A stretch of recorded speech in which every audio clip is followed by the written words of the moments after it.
اے میرے میٹھے اسلامی بھائیوں، بات چلی ہے کھانے پر عیب نکالنے کی. نہ نکالا کرو عیب، نہ لڑا کرو اپنے گھر والوں سے، صبر کر لیا کرو. ایک بہت گناہگار شخص تھا، اس کا انتقال ہو گیا. انتقال کے بعد اس کے دوستوں نے اسے خواب میں دیکھا اور کہا کہ تمہارے ساتھ کیا معاملہ ہوا؟ کہنے لگا اللہ تعالیٰ نے میری مغفرت فرما دی. لوگ بڑے حیران ہوئے، تو تو بڑا گناہگار، تیری مغفرت کیسے ہو گئی؟ کہتا ہے گناہگار تو تھا. ایک بار میری زوجہ نے کھانا بنایا اور کھانے میں نمک بہت زیادہ ڈال دیا. بڑا غصہ آیا، بڑا غصہ آیا کہ ابھی سزا دوں. ہو سکتا ہے یہاں بھی ایسے کوئی شیر ببر بیٹھے ہوں گے کہ جیسے ہی کھانے میں کوئی گڑبڑ ہوتی ہوگی تو ہاتھ بھی اٹھا دیتے ہوں گے، پلیٹ بھی پھینک دیتے ہوں گے. کہتے ہیں میرا بھی بڑا غصہ ہے کہ بدلہ لے لوں، مگر دل ہی دل میں سوچا کہ آج میری بیوی نے ایک غلطی کی ہے، میں چلا بدلہ لینے.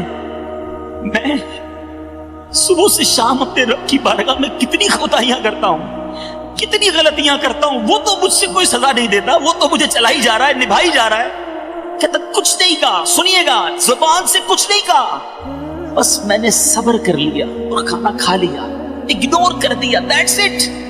اللہ دلوں کے حال جانتا. اس نے زبان سے کچھ نہیں کہا کہ میں نے تجھے معاف کیا، چل آج غلطی کی، آئندہ مت کرنا، آئندہ کرو گی تو پھر سزا دوں گا. نہیں، کوئی اترایا نہیں، کوئی جتلایا نہیں، کچھ بھی نہیں، دل ہی دل میں معاف کر دیا. مرنے کے بعد اسے بتایا گیا کہ اس روز تم نے اپنی بیوی کو، میری بندی کو کھانے میں غلطی کرنے پہ جو معاف کیا تھا، تو نے بندہ ہو کر میری بندی کو معاف کر دیا. میں تو سب سے بڑا معاف کرنے والا ہوں، جا میں نے تیرے سارے گناہ معاف کر دیے. یہ ہے معافی کی فضیلت، یہ ہے صبر اور یہ ہے نرمی. ہم تکلیف دینے نہیں آئے دنیا میں. خدا را یہ بہت تھوڑی سی لائف ہے، سمجھو میری بات کو. تھوڑے دنوں میں ہم سب نے دنیا سے چلے جانا ہے.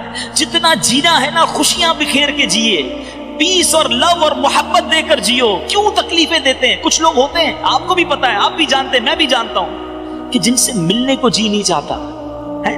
بندہ کہ یار ملیں گے نا تو کوئی تنظیم کرنا ہے، انہوں نے کانٹے لگے ہوتے ہیں. ایسا لگا کچھ شخصیات پہ کانٹے لگے، ہاتھ ملاؤ تو کانٹا چبو دیتے ہیں.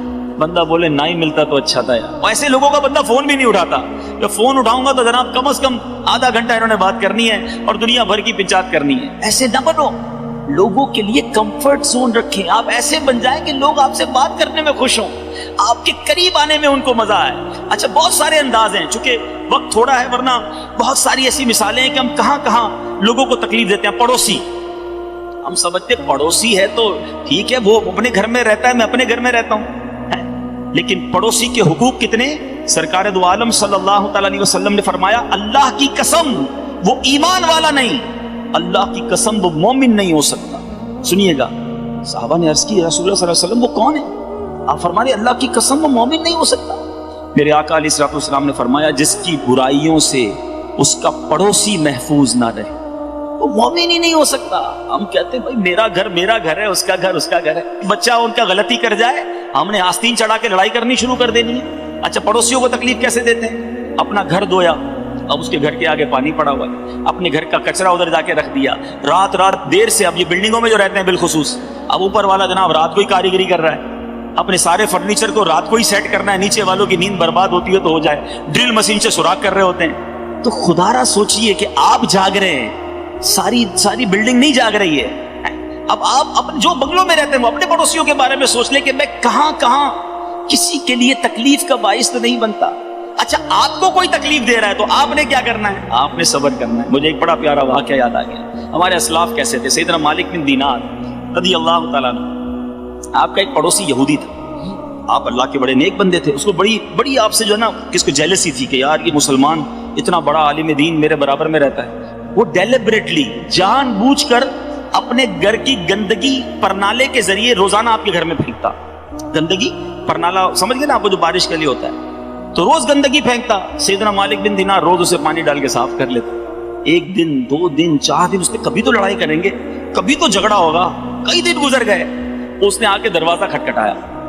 کہا میں روز گندگی بھیجتا ہوں، آپ کو تکلیف نہیں ہوتی؟ کہتے ہیں تکلیف تو بڑی ہوتی ہے. آپ کو غصہ نہیں آتا؟ تو میں نے نبی پاک علیہ الصلوۃ والسلام کا فرمان سنا ہے کہ غصہ پینے والے اللہ کو محبوب ہیں، میرے اللہ کو معاف کرنے والے پسند ہیں. تو پانی ڈال کے دھو دیتا ہوں اور صبر کر لیتا ہوں.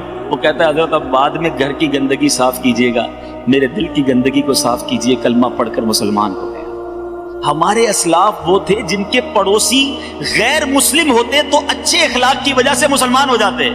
ہمارا اخلاق یہ ہے کہ ہمارے مسلمان پڑوسی ہماری وجہ سے پریشان ہیں. آپ خود بتاؤ, میرا اور آپ کا کوئی غیر مسلم پڑوسی ہو, کیا ہمارے ایٹیٹیوڈ کو دیکھ کر وہ مسلمان ہوگا کہ یار اتنے اچھے ہوتے مسلمان؟ وہ تو شاید یہ کہے گا یار مسلمان ایسے ہوتے, اسلام ایسا مذہب ہے. خود سوچئے. ویڈیو دیکھنے کا شکریہ. اگر آپ چینل پر نئے ہیں تو سبسکرائب کر لیں اور ساتھ ہی ساتھ بیل آئیکن پر بھی کلک کر دیں تاکہ یوٹیوب ہماری ہر ویڈیو کا نوٹیفیکیشن سب سے پہلے آپ کو بھیج دے. جزاک اللہ.